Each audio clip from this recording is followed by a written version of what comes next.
Zdravo, ja sam Magdalena, a ti? This video is about introductions, how to introduce yourself and how to ask someone else about their name.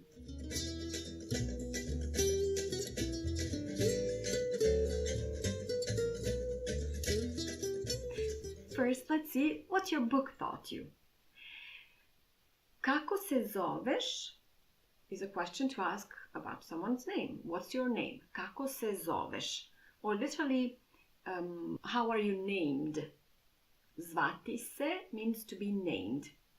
It's the same like in Italian, mi chiamo, I call myself, or in Spanish, me llamo, je m'appelle en français, and so on. So, kako se zoveš is a question about someone's name. Possible answers are zovem se Magdalena ili ja se zovem Magdalena. Moje ime je Magdalena. My name is. Ili ja sam Magdalena. So your book taught you three options. Zovem se tum, moje ime je tum, ili ja sam tum. Well, first of all, this question, kako se zoveš ili kako se ti zoveš, is a question we ask children. That's a children's question. Okay, we do not ask adults, grown-ups, or teenagers even. Kako se zoveš? Only little children. The second option, moje ime je tum. Moje ime je Bond, James Bond. That's a structure imported from English language, I believe, and it's not natural. We don't ever use it. We never say moje ime je da da da da. It is possible that someone asks kako je vaše ime? How is your name or what's your name? Vaše ime? Kako je vaše ime? But that is in formal situations, like in a hospital. A nurse could ask a patient, kako je vaše ime? Or in court or something like that. So we don't actually say moje ime je. Another possible question, a vi ste, and you are. Ako ste vi, and who are you? That would be sort of rude. In this way, you're showing like, who the hell are you? You know, a vi ste, ako ste vi. Even though it's formal, it's showing despise towards the other person. A vi ste, ako ste vi. So, how do we actually meet other people? There are a few possibilities when we are in a situation to ask someone about their name. The first situation, how we meet other people, is we normally meet others through someone else. You know, there's someone you know and someone you don't know, and that's how you meet another person. And what happens is that we actually just shake hands and say only our names. Only names. Magdalena, and the other person says their name, and we shake hands, and we can end it with Drago mi je.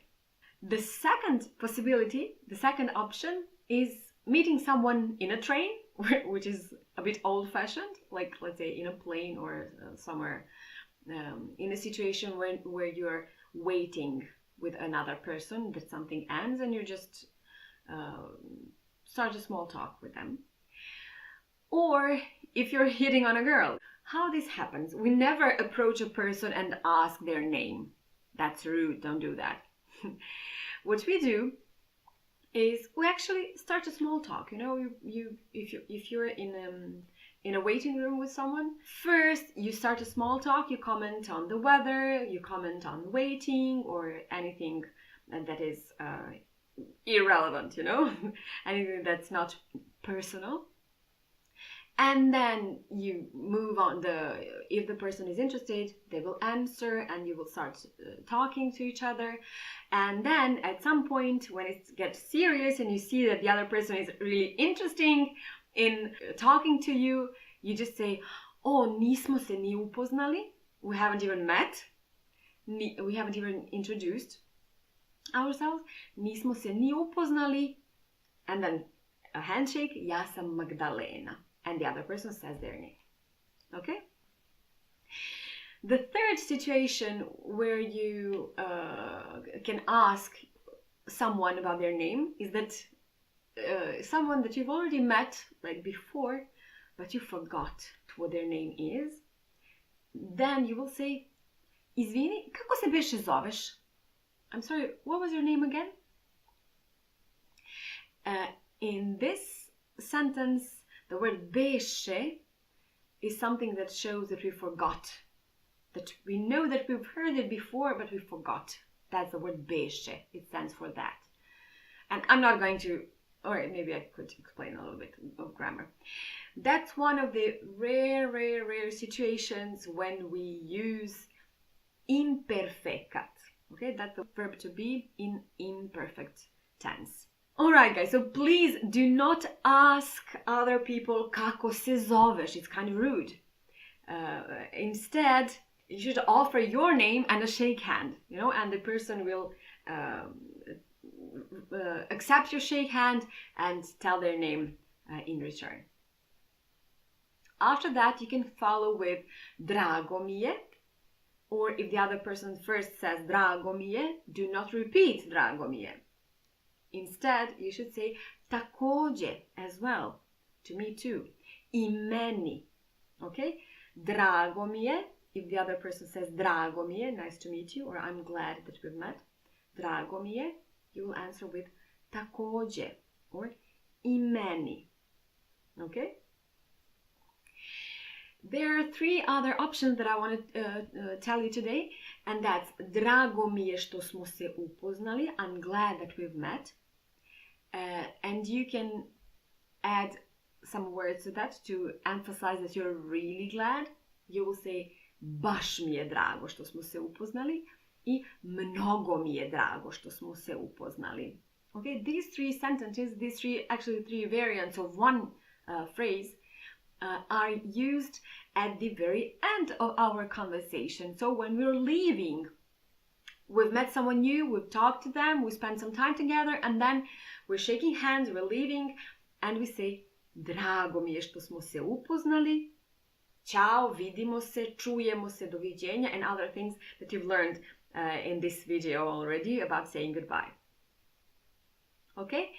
So that's how you actually introduce yourself in Serbian, and that's how you ask or do not ask other people about their name.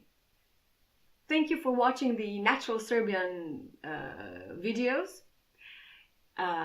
If you found them useful, if you find this video useful, please share it with your friends in your social network. What else? Oh yeah, sign up in my website, serbiancourses.com, for my email that I send every Saturday with interesting information that I only share in my emails. Hvala što gledate I vidimo se sljedeće subote. Ćao!